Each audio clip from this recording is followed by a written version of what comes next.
They are two Greek words.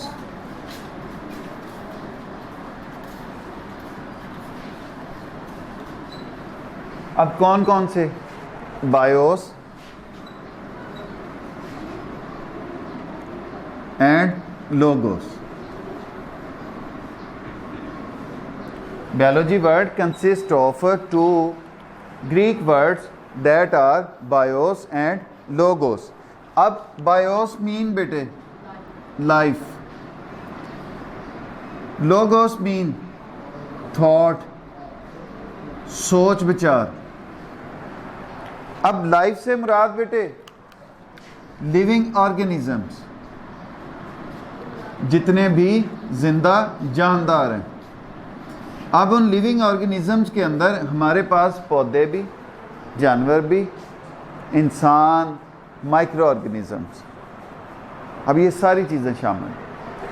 और thought को हम लेंगे in the meaning of study. मतलब किसी चीज़ के मतलब जांचना, समझना. अब अगर हम इसको कंपाइल करें तो हमारे पास डेफिनेशन बनती है स्टडी ऑफ लिविंग ऑर्गेनिजम्स. जिंदा जानदारों के मुतल्लक मुतालिया. The study of living organisms. अब बेटे ये चूंकि इतनी वास्ट फील्ड है, इसको हम सबसे पहले डिवाइड करेंगे तीन मेजर डिवीजन्स में. चूंकि हमने कहा जिंदा जानदारों से मुराद तमाम तरह के पौधे, जिंदा जानदारों से मुराद तमाम तरह के जानवर इंक्लूडिंग मैन, और तमाम तरह के जानदारों से मुराद माइक्रो ऑर्गेनिजम्स. अब माइक्रो ऑर्गेनिजम्स छोटे जानदार जिनको हम आम आंख से नहीं देख सकते. दे में बी बैक्टीरिया, दे में बी फंजाई, दे में बी एल्जी, दे में बी वायरसेस. अब इसको आखिर में कहने की भी वजह है वायरसेस. वायरसेस जो हैं बेटे यहीं पे बताता जाऊं, उनका स्टेटस इन बिटवीन है लिविंग ऑर्गेनिजम्स और नॉन लिविंग. उसकी कुछ वजूहात हैं, वो हम आगे जाके देखेंगे. अब बेटे प्लांट्स के मुतल्लिक स्टडी करना, that makes a division of biology that is called botany. उसे हम क्या नाम देंगे? Botany. The study of plants that is called botany. जानवरों के मुतल्लिक पढ़ना, इल्म हासिल करना, दैट इज कॉल्ड ज़ूलॉजी. इसे हम क्या नाम देंगे? Zoology. The study of animals. अब बेटे माइक्रो ऑर्गेनिजम्स के मुतल्लिक पढ़ना, that is called micro biology. The study of micro organism. अब माइक्रो ऑर्गेनिजम्स कौन से? जिनको देखने के लिए माइक्रोस्कोप की ज़रूरत पड़ती है, हम आम आंख से इनको नहीं देख सकते. अब बेटे ये होगी हमारे पास तीन मेजर डिवीजन्स ऑफ बायोलॉजी. अब हम चलते हैं ब्रांचेस ऑफ बायोलॉजी.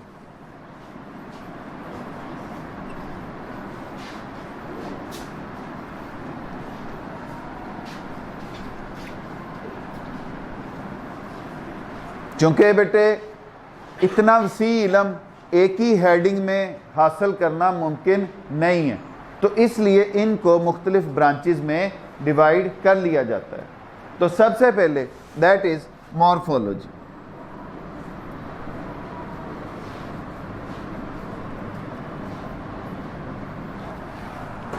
अब मॉर्फ मीन शेप, फॉर्म, शक्ल.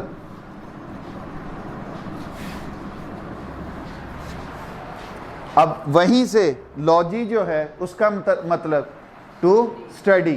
तो हम दोनों को मिला दें तो क्या बनेगा? Deals with the study of form and structure of form and structure of living organisms, that is called morphology. जिंदा जानदारों की शक्ल कैसी है, जिंदा जानदारों के स्ट्रक्चर्स कैसे हैं, उनके मतलब जानना, that is called morphology. Next बेटे, एनाटमी।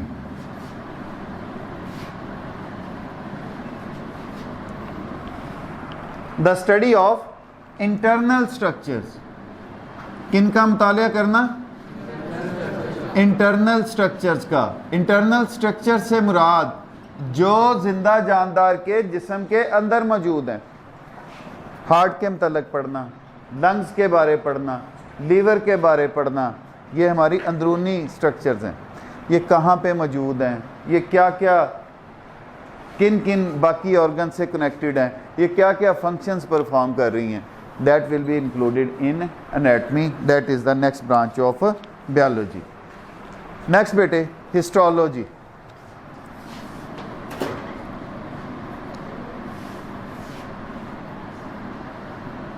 हिस्ट का मतलब मैंने बताया था आपको, टिश्यू, और टिश्यूज़ आम आंख से नज़र नहीं आते, तो इनका मुतालिया ज़ाहिरी बात है किससे होगा, माइक्रोस्कोप से। तो हम इसको मिला दें सभी बातों को तो हमारे पास डेफिनेशन बन जाती है हिस्टोलॉजी की, microscopic study of tissues, that is called histology. इसको हम क्या कहेंगे, हिस्टोलॉजी। नेक्स्ट ब्रांच बेटे, that is cell biology.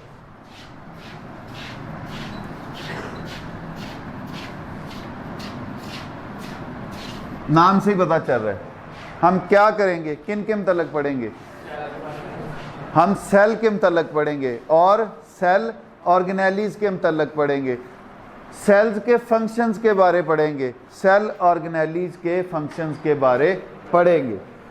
Study of structure and functions of cell and cell organelles,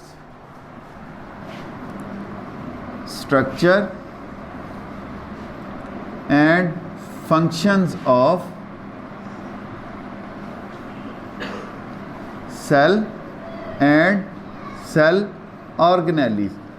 अब बेटे तमाम सेल एक जैसे नहीं होते। बाल हमारे जिस तरह के सेल से मिलकर बन रहे हैं, हमारी स्किन भी उसी तरह के सेल से मिलकर बनी नहीं। अब इसका मतलब क्या हुआ, बालों के सेल्स उनकी स्ट्रक्चर और है, जो हमारे स्किन सेल्स हैं उनकी स्ट्रक्चर और मुख्तलिफ आ गए। तो इस तरह तो मुख्तलिफ टाइप्स हैं हमारे जिस्म के अंदर, स्मूथ टिश्यूज़ हैं, स्मूथ मसल्स हैं, कार्डियक मसल्स हैं, स्केलेटल मसल्स हैं, बोन्स हैं, कार्टिलेज हैं, ये तमाम चीज़ें सेल्स की बनी। तो इनके तो फिर सेल्स मुख्तलिफ हैं। जब वो सेल्स स्ट्रक्चरली मुख्तलिफ हैं तो ज़ाहरी बात है उनके फंक्शंस जो हैं वो भी मुख्तलिफ है। नाखून ये जिन सेल से बनता है, इनका काम कवरिंग है, स्किन कवर भी कर रही है लेकिन साथ इलास्टिसिटी भी मौजूद है। डिफरेंस आ गया इनके फंक्शंस में। हार्ट मसल्स के जो हैं उनके सेल्स, उनका काम कंट्रैक्शन और रिलैक्सेशन। जो हमारे डाइजेस्टिव सिस्टम के मसल्स, उनका काम कंट्रैक्शन और रिलैक्सेशन के साथ साथ अब्जॉर्प्शन। तो डिफरेंस आ गया उनके काम में। तो बेटे ये सारी स्टडी करना, that is called cell biology. This branch also deals with the study of cell division. इसमें और हम अजाफी तौर पे क्या देखेंगे, the study of cell division, मतलब वो जो आपने माइटोसिस और मियोसिस पढ़ी है वो भी इसी ब्रांच के अंदर इंक्लूड होगी। नेक्स्ट है बेटे फिजियोलॉजी।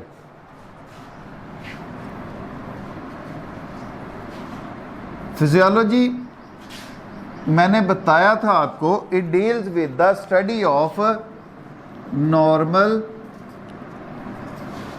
Functions of organs. इसमें हमने क्या मुतालिया करना है कि कोई ऑर्गन नॉर्मली काम क्या परफॉर्म करता है। हार्ट का क्या काम है, खून को पंप करना। हमारे लंग्स का क्या काम है? गैसियस एक्सचेंज करना, ये इनके नॉर्मल काम है।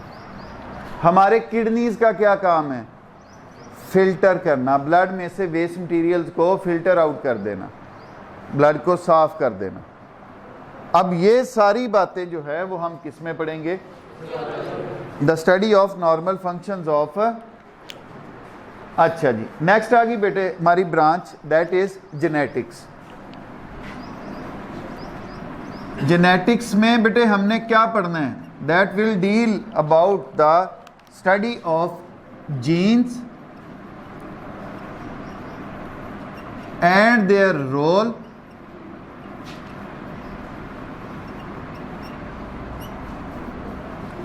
in inheritance।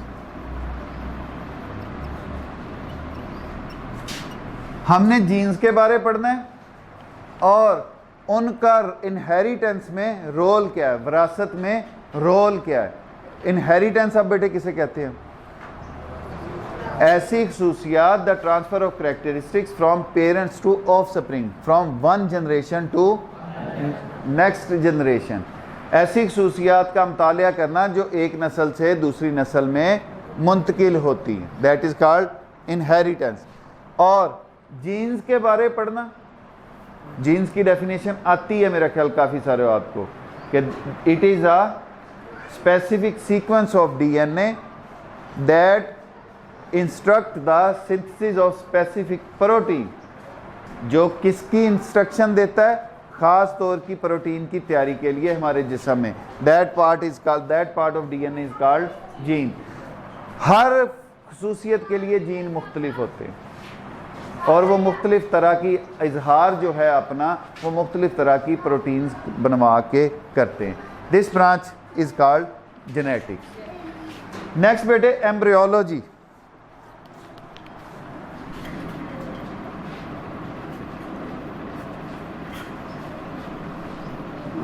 हम पढ़ेंगे गैमीट्स बनते हैं, गैमीट्स आपस में मिलके जाइगोट बना देते हैं। जाइगोट में डिवीजन का प्रोसेस होता है और उससे एम्ब्रियो बनता है। अब एम्ब्रियो में डेवलपमेंट का प्रोसेस होता है, the study of development of an embryo into a new individual. उसने कहाँ तक बेटे तब्दील होना है? एक नए जानदार में। एक गैमीट ये था, एक गैमीट ये था, ये दोनों मिले, इन्होंने मिलकर एक नया सेल बना दिया जिसको हमने जाइगोट कहा। अब इस जाइगोट के अंदर डिवीजन का प्रोसेस हुआ, इसमें नए छोटे सेल्स बन गए। अब हमने इसको एम्ब्रियो का नाम दिया। अब इस एम्ब्रियो में डेवलपमेंट होनी है। डेवलपमेंट से मुराद इसमें स्ट्रक्चर्स बनना शुरू होंगी। एम्ब्रियो से दिमाग, नाक, कान, मुंह, हाथ, टांगें, धड़, वो चीज़ें बनना शुरू होगी। That process is called development. तो इस ब्रांच में हमने एम्ब्रियो की डेवलपमेंट के बारे में पढ़ना होता है, किसमें? Into a new individual. That branch of biology is called embryology. Next है बेटे taxonomy.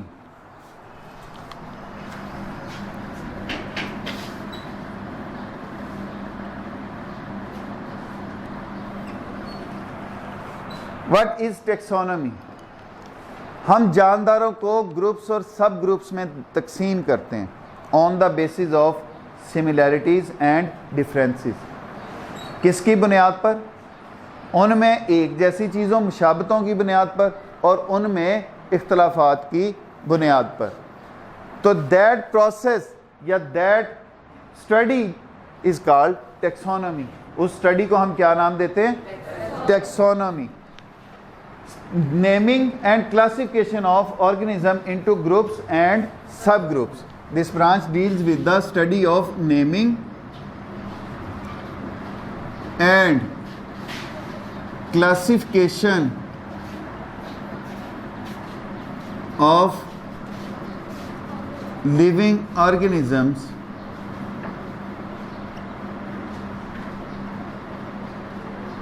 into groups and subgroups that is called, मतलब हम बेटे 5 किंगडम में डिवाइड करते हैं तमाम जानदारों को। Kingdom Monera, kingdom Protista, kingdom Fungi, kingdom Animalia, kingdom Plantae, ये 5 किंगडम हैं। ये हमने जानदारों को क्लासीफाई किया, ये भी टेक्सोनॉमी की बदौलत। अब हर किंगडम के आगे छोटे फाइलम हैं, हर फाइलम के आगे उसकी डिफरेंट क्लासेस हैं, हर क्लास के आगे उसके डिफरेंट ऑर्डर्स हैं, फिर उसके आगे उनकी डिफरेंट फैमिलीज़ हैं, फिर उनके आगे जीनस हैं, फिर उनके आगे स्पीशीज़ हैं। अब मतलब एक शजरा नस्ब बनता है।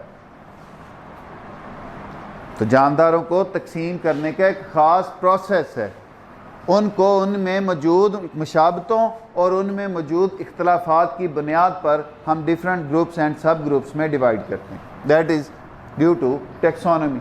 हम जानदारों को मुख्तलिफ साइंसी नाम देते हैं। अब इस नाम देने के प्रोसेस को भी हम कहते हैं कि ये किस ब्रांच में आएगा। जैसे फ्रॉग, वो आपको थोड़ा सा इंटरेस्टिंग लगता है इसलिए मैं इसी की एग्जांपल दे देता हूँ। राना टिग्राइना, अब ये फ्रॉग का साइंटिफिक नेम है। अब ये जो साइंटिफिक नेम दिया गया ये भी किस ब्रांच में आएगा। टेक्सोनॉमी।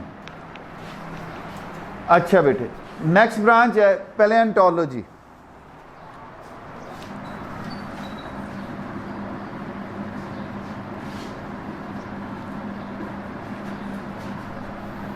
पैलेंटोलॉजी किसको कहा था हमने। The study of fossils. और बेटे फॉसिल्स हमने किसको कहा था। These are the remains of extinct organism. ये बाकियात हैं, किन के बाकियात हैं। उन जानदारों के जो अब ख़त्म हो चुके, नापैद हैं। नापैद हम उस चीज़ को कहते हैं जिसका कन्फर्म होता है कि इसका लास्ट मेंबर भी अब इस कुर्रा अर्ज़ पर मौजूद नहीं होता। तो that branch is called palaeontology. Next बेटे environmental biology.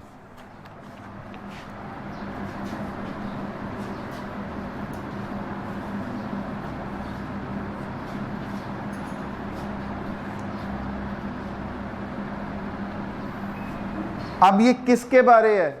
It is the study of interaction between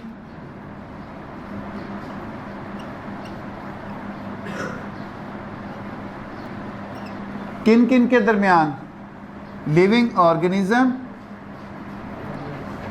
and their environment.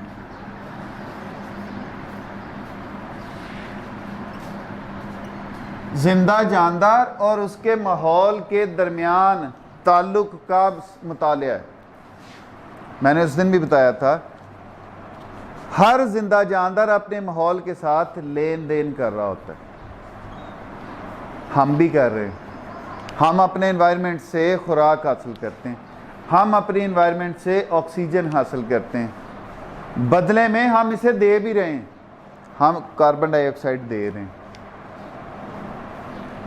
ठीक हो गया। अब इस एक ताल्लुक़ का मुतालिया करना कि कोई भी जिंदा जानदार अपने माहौल से क्या ले रहा है और अपने माहौल को क्या दे रहा है, that will be included in environmental. Next बेटे socio biology.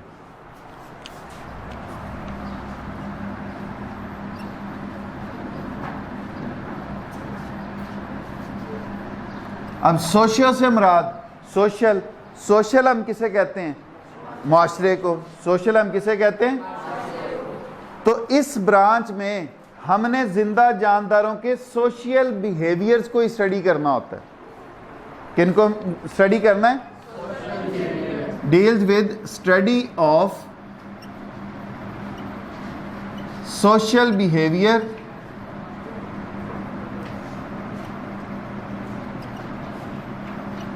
of living organisms that make societies, जो माशरे बनाती हैं।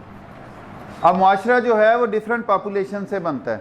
और डिफरेंट पॉपुलेशंस भी बेटे एक दूसरे के साथ इंटरेक्शन में होती हैं, वो भी एक दूसरे के साथ इंटरेक्शन में होती हैं, रबत में होती हैं, वो भी एक दूसरे के साथ कुछ ना कुछ चीज़ों का लेन देन कर रही होती हैं, चाहे वो एक दूसरे के लिए फ़ायदेमंद हो, चाहे वो एक दूसरे के लिए नुकसानदेह हो। जैसे डियर और लाइन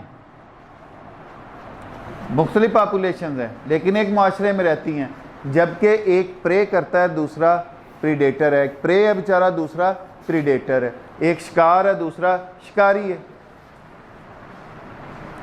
तो अब जानदारों के एक दूसरे के साथ सोशल बिहेवियर्स का मुतालिया करना, that is called socio biology. Next branch बेटे दैट इज़ पैरासाइटोलॉजी।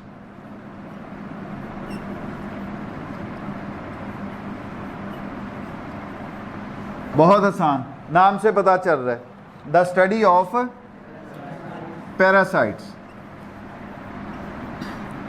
अब पैरासाइट्स बेटे क्या थे? पैरासाइट्स वो जानदार जो अपनी लाइफ साइकिल में थोड़े अरसे के लिए या पूरी ज़िंदगी के लिए किसी दूसरी स्पीशीज़ के मेंबर्स के साथ एक ताल्लुक़ कायम कर ले, जिसमें खुद वो फ़ायदा हासिल करे, बदले में अपने मेज़बान को नुकसान पहुंचाए। That living organism is called parasite. उस जिंदा जानदार को हम क्या कहते हैं कि अपना वो फ़ायदा हासिल कर रहा होता है, दूसरे को वो नुकसान पहुंचा रहा होता है। तो अब उन पैरासाइट्स के मतलब पढ़ना, that is called parasitology. Next branch बेटे बायोटेक्नोलॉजी।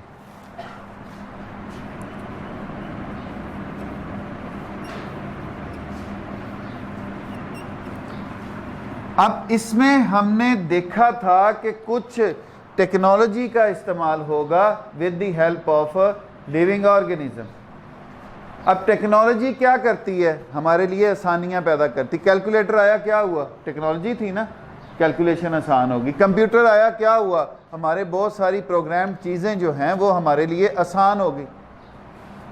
अब इसी तरह जिंदा जानदारों को इस्तेमाल करके अपनी आसानी के लिए चीज़ें बनाना, प्रोडक्ट्स हासिल करना, that is called biotechnology.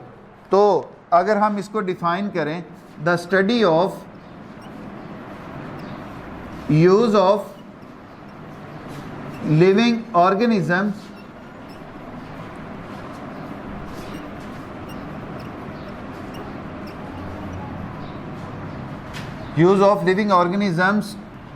To make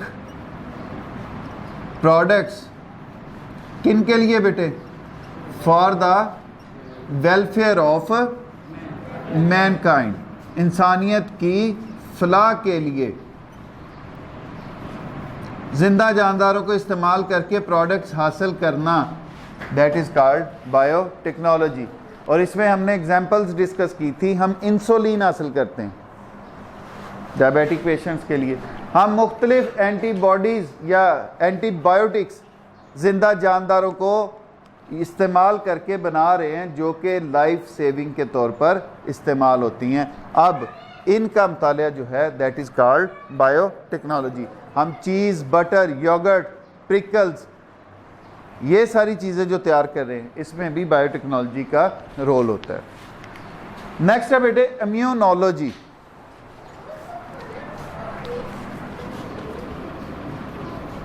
immune system का नाम सुना होगा, मुदाफ़ती निज़ाम बेटे, सुना नहीं?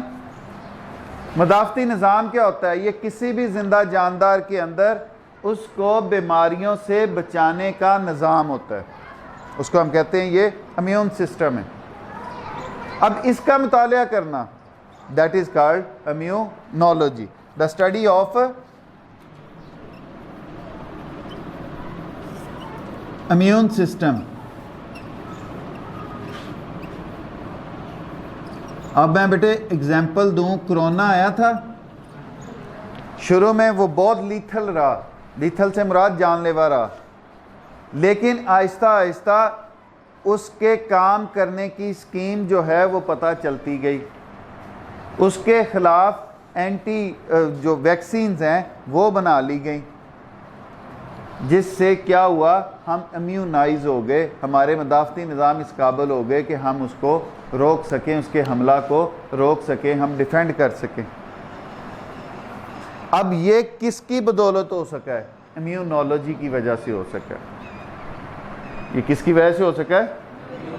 इसी तरह बाकी वैक्सीन्स जो हैं वो भी तैयार की जाती हैं, वो भी इसी ब्रांच में। अच्छा जी, नेक्स्ट बेटे, entomology, the study of insects. Insects किन्हें कहते हैं? हशरात। The study of insects.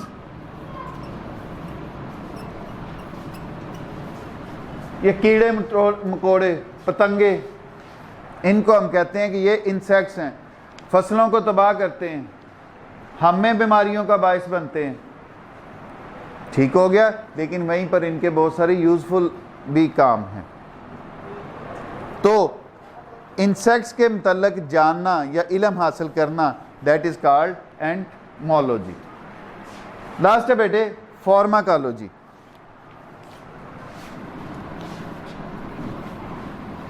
अब ये वर्ड आपने बड़ा अमूमन देखा होगा लिखा हुआ, फार्मेसी, फार्मा, है क्या होता है वहां पे? दवाइयाँ, मेडिसिन। तो इससे हमें पता चलता है कि इस ब्रांच ऑफ बायोलॉजी में हम पढ़ेंगे किन के मतलब, मेडिसिन के बारे, किन के मतलब देखेंगे? Study of drugs and there effects on the systems of human body. क्या करना है इसमें हमने? स्टडी ऑफ ड्रग्स, अद्वियात का मुतालिया, एंड देयर इफेक्ट्स, और उनके असरात किन के ऊपर? ऑन सिस्टम्स ऑफ ह्यूमन, इंसानी सिस्टम्स पे। मतलब कोई मेडिसिन जो है, इसका डाइजेस्टिव सिस्टम पे क्या असर है, इसका नर्वस सिस्टम पे क्या असर है, ये किसी तरह से हमारे एक्सक्रीटरी सिस्टम को तो नुकसान नहीं पहुंचा रही। अब इन सारे इफ़ेक्ट्स के मतलब जानना, that will be included in pharmacology. यहाँ तक बेटे मुझे